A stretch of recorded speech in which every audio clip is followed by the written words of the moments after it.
In today's video, I want to talk about one of the most exciting and nerve-wracking moments for new parents, giving your baby their first bath.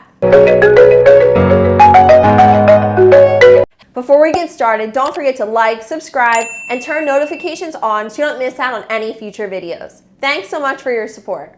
As a pediatric nurse, I've seen a lot of new parents who are understandably nervous about giving their newborn a bath. But I'm here to tell you that with a little bit of preparation and some simple steps, you can make your baby's first bath safe, comfortable, and even enjoyable. So let's get started. First things first, the umbilical cord. Many parents are understandably nervous because they see baby has an umbilical cord or stump. Typically this will fall off between 10 and 14 days old. Talk to your pediatrician if you have any concerns about your baby's umbilical cord or you see any signs and symptoms of infection, such as drainage that is yellow or pussy, or if it smells bad or there's redness around that umbilical cord. But typically, again, it falls off usually around 2 weeks of life. And at that point, once it falls off, you can then submerge baby in water. Their umbilical cord area can get wet after that point in time. Before that, is typically not recommended to get that umbilical cord wet. Usually we just want to keep that dry and do maybe some sponge baths at home and the other areas of baby's body. And the new guidance now is not to really put anything on that umbilical cord, just leave it and let it be dry. So diving right into that first bath, your baby's umbilical cord has fallen off at this point and you're ready to do that first real bath at home. First, you're going to want to gather all the supplies that you'll need.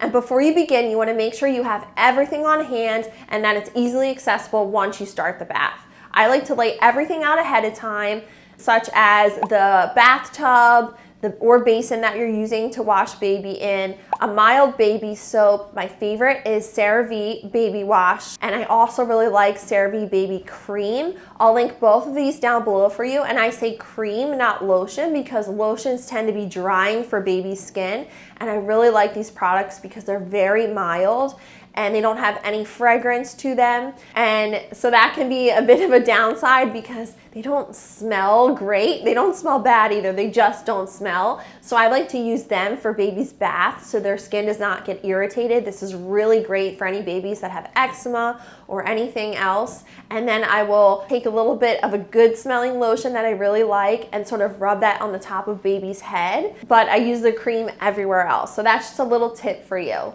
And you're also going to want to make sure that you have baby's towel laid out to put them right into after the bath so they don't get cold. I really love hooded towels because babies lose a lot of heat from their head. So I recommend having 1 to 2 nice hooded towels.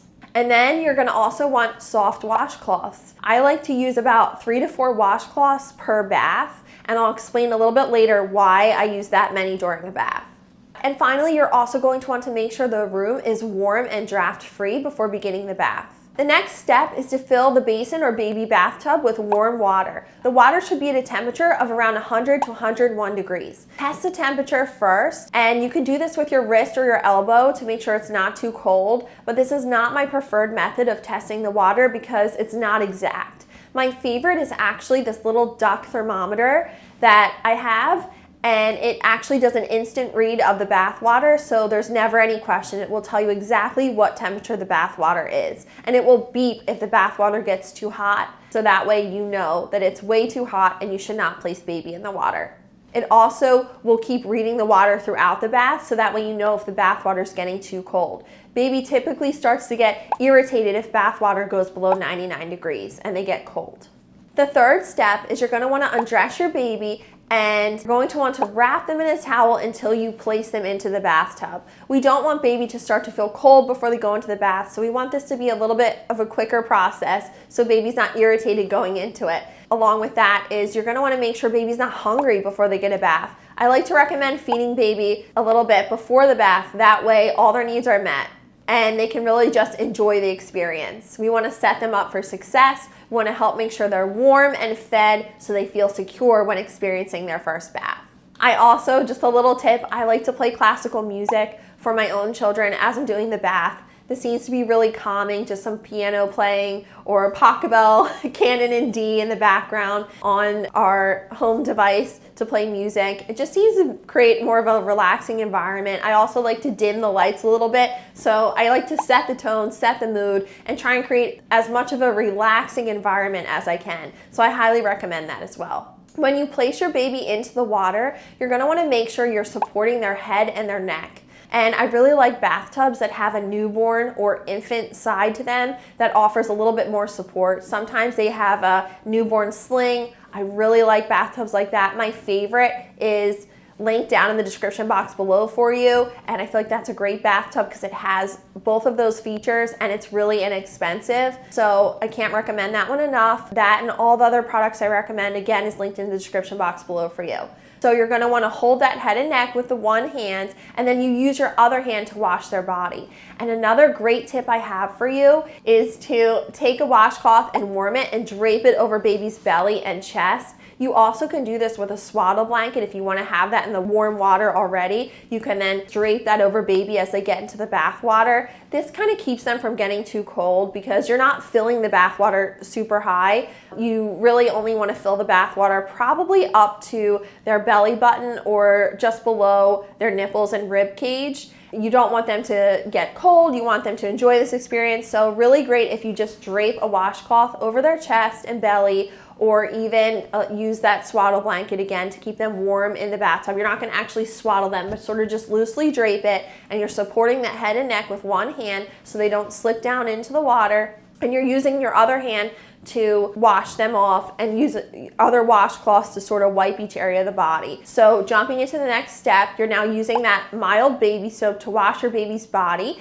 and you're gonna wanna start with their face first, not their head, because they lose a lot of heat through their head, so we're gonna save the head and the hair for last. Start with their face, wiping their face gently, and you work your way down. So you're gonna wanna think you're starting from the cleanest parts of their body down to the dirtiest parts of their body. So I like to do the face first, then the arms, the armpits, the abdomen, and then I will actually skip down to the feet and the legs, and then I will use another washcloth to clean their groin area and the buttocks. I would gently support the head, lean baby forward a little bit and get their back and their bottom a little bit, and then I would be done doing all that, rinse it off, make sure you have already gotten their neck, their underarms, their diaper area, their entire body, and then you're going to do their head last. So you're gonna apply that mild baby soap to the head, and you're going to gently rub it with a washcloth. A little bit goes a long way, and then you can take another clean washcloth and you can rinse it off, or you can use a small cup to rinse baby's shampoo out of their hair.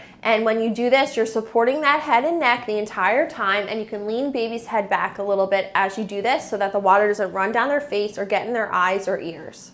So again, that next step is rinsing your baby off with a cup or even a washcloth that doesn't have any soap on it, making sure to remove all the soap from their skin. And another tip is you might not need to wash baby's head every single time. Sometimes babies get dry skin or cradle cap, so when that happens, you might want to hold off, not wash their hair every single bath. It all depends on your baby and their skin type. And if they do get that cradle cap, they also sell some really good brushes, little gentle, mild, scrubby brushes to use to sort of get that dead skin off for the cradle cap, which I can also link down in the description box below for you. And now our seventh step, you're going to carefully lift your baby out of the water and wrap them in a towel to dry them off. The bath is done at this point. You've rinsed all the soap off, you've washed all areas of their body, and maybe they even had some time to just sort of sit in the tub and enjoy the experience. I will also link some really great bath toys that I love for baby's development down in the description box below for you that are really cost effective and can help make it a more fun experience, especially as baby starts to get older. Initially, when their first bath happens, you might not need a bunch of toys. Just focus on doing the bath and creating a positive experience for them. And then later, as they get older, you can start to introduce some of these toys. So now that your baby's done the bath, you're going to move to the next step. You've lifted them out of the tub gently, and now you're going to pat your baby dry and pay extra attention to their folds and creases, especially in the diaper area, to prevent irritation and infection. And for newborns especially, diaper rash is very common, and my favorite diaper rash cream to use as a preventative is Desitin Maximum Strength. I found this to be the most effective, and I really liked using that, especially on a newborn, because their skin is just not used to all this moisture and how frequently they're going to the bathroom. So I love Desitin Maximum Strength Diaper Rash Cream. Now your 9th step, now that your baby's all dry, and a tip for you is to have a dry diaper right there with a dry towel so that you can quickly put the dry diaper on them after they're all dry, and now you can move to the massage and applying the cream that I talked about earlier. I really love the cream, not the lotions, and you can apply that cream. Your baby's in a diaper. You're going to just expose one area at a time and leave the rest of your baby's body wrapped in that warm towel. And you can even throw the towel. Another tip for you is throwing that towel into the dryer right before you start the bath process, a little bit before, so that way it comes out and it's still nice and warm laying there ready for baby when they're done the bath, to help make the massage component and applying the lotion or cream component more enjoyable for your baby. Expose one area at a time, maybe starting with the feet and rubbing in that cream, and then working to the one leg at a time, get the arms, get the abdomen, and try and keep baby wrapped up as best you can during this process. Infant massage is great and can promote better sleep, so I recommend giving your baby a little bit of a massage during this time, which can be another great sensory experience after the bath, which is a sensory experience for your baby and promotes their development. And then my final tip for you is to feed baby after the bath. So your baby's down to their diaper, all their lotion was applied, and now is a great time to get some skin to skin. And you can do this if you breastfeed. You can breastfeed your baby down to their diaper. Maybe you now put a blanket around them to keep them warm and breastfeed them. Get that skin to skin contact, which is so important for a new baby's development and health. Or if you don't breastfeed, maybe you do bottles.